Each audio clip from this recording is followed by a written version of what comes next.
Hello, and happy Halloween from the Cedar River Snag-After Hours. This is my Halloween costume. I did make this myself. I'm pretty happy. It's the first time I've ever tried to make a hat out of cardboard, alright? I think it looks pretty good. Hi, we are mundane background noise. If you want something that you can just kind of listen to, you want like a podcast that you can kind of check in and out of, you don't have to be invested. You can go ahead and minimize that screen right now because you're just going to be missing this, and this ain't a lot to be missing. So throw us on in the background. Think of it as like one of them weird little podcasts that exist on YouTube, because sometimes you're on YouTube, you cannot watch a video, you can't sit there, you can't even listen to something that you need to be invested in. You just need a background noise going for your day. Congratulations, you found us. Completely improv talk, and this is Halloween special. A little bit spooky today, forewarning you. Before we go too much further, not intended for children. If you cannot guess that, there's some adult language, situations, suggestive material, all that such thing. But if you let the fruit of your loins run free through the magical world of YouTube, this is probably not the worst thing they're gonna see or hear. And if you're like, I recognize you, I recognize that voice or something, yes, that is me. This is one of my side projects. We are throwing a bunch of these out here and going to see how they stick. And, excuse me, and I try not to choke to death on every show. We're going to go into this Halloween special, so we're going to talk about my favorite ghost story of all time. And just to forewarn you in level of creepiness, if you are creeped out or sensitive to such things, I would give this one a 5 or a 6 out of 10. It's slightly creepy, but it is not, shouldn't keep you awake at night. In fact, it is a rather humorous ghost story that just starts out a slightly terrifying. But happy Halloween to you all. I hope you all have a wonderful, safe Halloween. Good luck trick-or-treating out there. Hope them kids come back with bags full of candy. I know it's Halloween. It's probably one of my favorite holidays. I love my kids now. They're getting a little bit older, but they're still in that trick-or-treating age. It's still magic for them a little bit. And dude, as a dad going out, it is kind of nice to I like seeing other people with like their toddlers and their little kids because they're cute and you can enjoy it, but you don't have to put the effort into it. You're like, oh my God, that kid is so cute. But I don't have to put up with him. That's probably why he's so cute. You start to appreciate that a little bit more. And I'm just gonna say, we love Halloween here. Halloween it's an awesome thing, and I always hate when people try to throw religion into our current modern day Halloween, because yeah, to me it's about, my kids have been Wild Kratts, a bearded dragon, Mario and Luigi, Donkey Kong, Lightning McQueen. Like, you dress up as your favorite character and you go and you get free candy. That's about all that we put into that investment. And aside from that, I honestly, what we like to do is we do a little Dia de la Muerte out here, where you remember the people that have died. People that you love. You think about them. You take a moment, you think about them, you look at pictures of them, and you tell your stories. And there's a little bit of that. And as my kids get older, that will evolve. But for now, it's just all about the candy. And that's fine with me, because I'm all about the dad tax, whereas I will raid that bag every night until it is gone. So you know what, kids? Get as much candy as you can. I absolutely love it. Oh,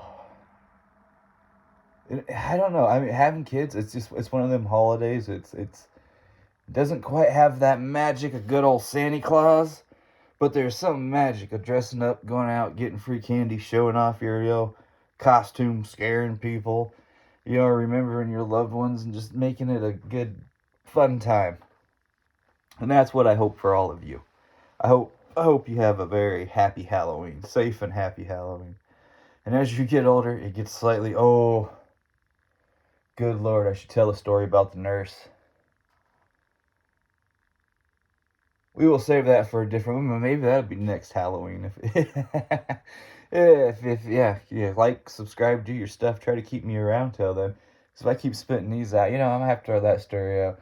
There was this nurse, and all of us guys were in our 20s, and she was probably in her 50s, but she looked really good, but she was clearly older than us and, kind of not in the range back in the day when we were out. And anyway, later on, my buddy ended up, he's like, oh man, there was this hot nurse, and we were like, the one that was there. He's like, no, I don't. Shit. Yep. Anyway, completely separate story, but also a good one. We'll put that one on the back burner in my ear if I don't bring it up in a timely manner and you're still listening. Be like, hey, tell me that nurse story, and we'll see how it goes. Now, before we go ahead and we dive into this ghost story we get too far, I know there's a clicking. Okay, I hear the damn clicking. I have shut off all electronical interference.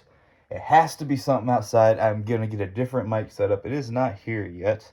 And in all honesty, haven't planning on having these posted before, so to get this Halloween one up, not like it's gonna be a rush. It's sitting there.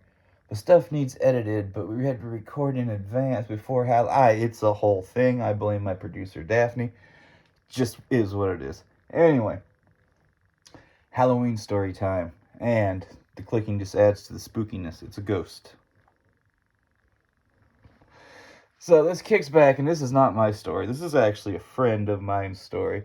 When she was a little girl, her parents and her, they moved, right? And so the kids, they were all just kind of mad about moving. She didn't want to move. Dad had to sell them on it. They went and they looked at this house, and she's like, yes, we want this house.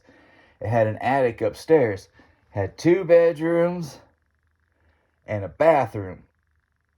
And the girls are like, this is what we want. We want that attic. Like, they have dreams and plans of, like, their future dream rooms and everything else. And so the day comes, they all move in there. They're getting set up. They get up there in the attic. They're setting up their rooms. And they're like, it was like a creepy feeling. They're like, I don't know what it was. She's like, it was just really creepy. And she's like, to the point where she's like, me and my sister like would sleep in the same room, like we would rotate rooms or whatever. And she's like, then we started hearing stuff.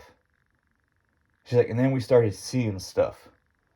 And she's like, it hit its peak. She's like, I looked in the mirror one time, and she's like, there was this little girl.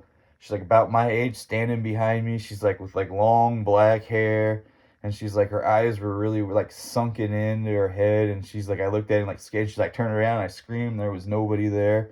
And my parents were like, you kids are just imagining this. And then her sister seen her in the hallway and described her, and it was like exactly the same. So over the next few months, they kept seeing this little girl ghost. And it completely terrified them. I mean, she's like, it terrified them to the point where they were sleeping downstairs. And their dad's like, no, because they threw such a fit about these damn rooms and had to have them painted and had to have all this, the bathroom set up, like put in a little custom pink sink and like decked out this upstairs for these girls, right? He's like, no, you guys, you have to go upstairs. And so they compromised where they went upstairs in the first bedroom around the corner. They never seen the little girl ghost, right? They never saw her in there.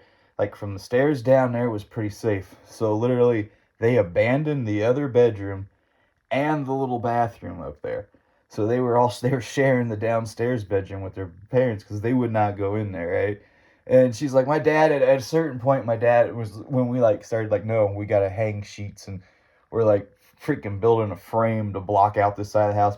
She was like, okay, if you're that freaked out about it, whatever, you can use the downstairs bathroom, and helped him tack up sheets. And he's there, problem solved. Clearly you're scared of something. Let's just take care of this, and then you guys can just leave me alone, right? So they did all that, and they're up there, and she's like, it was fine. Like, we would hear the noises from the other side. She's like, but we never opened the sheets. She's like, we never would go over there. She's like, literally, we hadn't been over there. It was almost like, I think she said almost a year since they had opened the sheets, and their mom was like, we got to get in there and dust. And they're like, you can get in there. We are not, like, that part of the house just did not exist. You don't even look at the sheets. You come out of the room, and you go down the stairs, and boom, So everything, they got like a truce with the ghost, going on. And they said, like, it never attacked them, but it would just make horrible noises and scratching noises and knocking. And you would see it appear just for a second to scare the shit out of you. And after about a year or so being in this house, everybody got the flu. Like, the flu hit this house. And I mean, she said it hit them hard. Like, first, you know, like their mom came down with it and they're like, oh, and then the kids came down and she was like, it was like a week and a half of just, you couldn't keep down water. And she's like, you take a cap full of water out of a water bottle just to get your mouth wet. She's like, get that little bit of moisture in it. And she goes, you'd be so dehydrated, but somehow your body would find a way to throw up like 3 cups of water. And she's like, it was horrible. She's like, it was coming out of both ends. And she's like, me and my sister were like downstairs. And she's like, my dad's comes down with it after my mom's getting over with it. And she's like, we're all fighting to use that bathroom downstairs and everything else. So the dad kicked him back upstairs. And she's like, my sister's down there. She's puking, throwing up. She's like, I'm up in the bedroom by myself, just curled up in a ball. I just feel like crap. And she's like, I was trying to like calm my stomach. She's like, I had Sprite or 7-Up, whatever it was back in the day. And she's like, we were sipping on that. And she goes, I was so dehydrated or whatever. She's like, my stomach was just, I was like, okay, I'm going to try this. And she's like, so I took a sip of this carbonated 7-Up. She goes, it came in.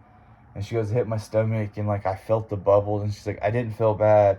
The moisture felt great. She's like, I laid there for a second. And I was like, oh, maybe I'm kicking this flu. And now all of a sudden, she's like, everything in my soul started coming up. She's like, I was like, oh God, I'm gonna puke. So she ran to go down the stairs, and she's like, I can hear my sister and my dad fighting, like, get out of the bathroom. And she's like, oh my God, I'm gonna puke like right now. And she's like, to hell with it. She pulled the sheet down, and she's like, I'm just going around the corner in the bathroom, not gonna look at anything else. I'm gonna go in the bathroom. So she pulled down the sheet. She opened up this freaking bathroom door, like hadn't been in there for a year. She's like, I'm holding on. She's like, I flip on the light, and she goes, there standing right in front of me is this little girl ghost.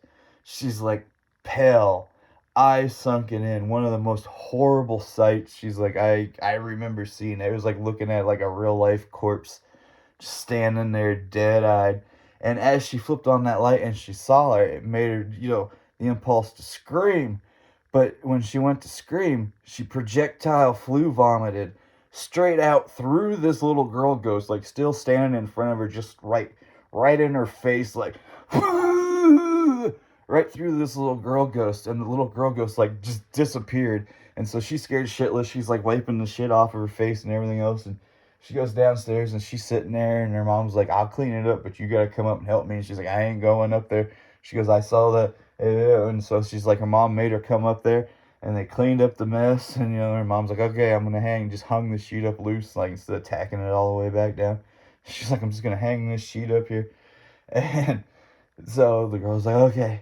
And she laid back down in bed, and she told her sister and everything else. And she said, after that night, they never saw that little girl ghost again. No noises, no moaning, no scratches, no witnesses. At that point, that little girl ghost decided, fuck this. They just puked right through my ass.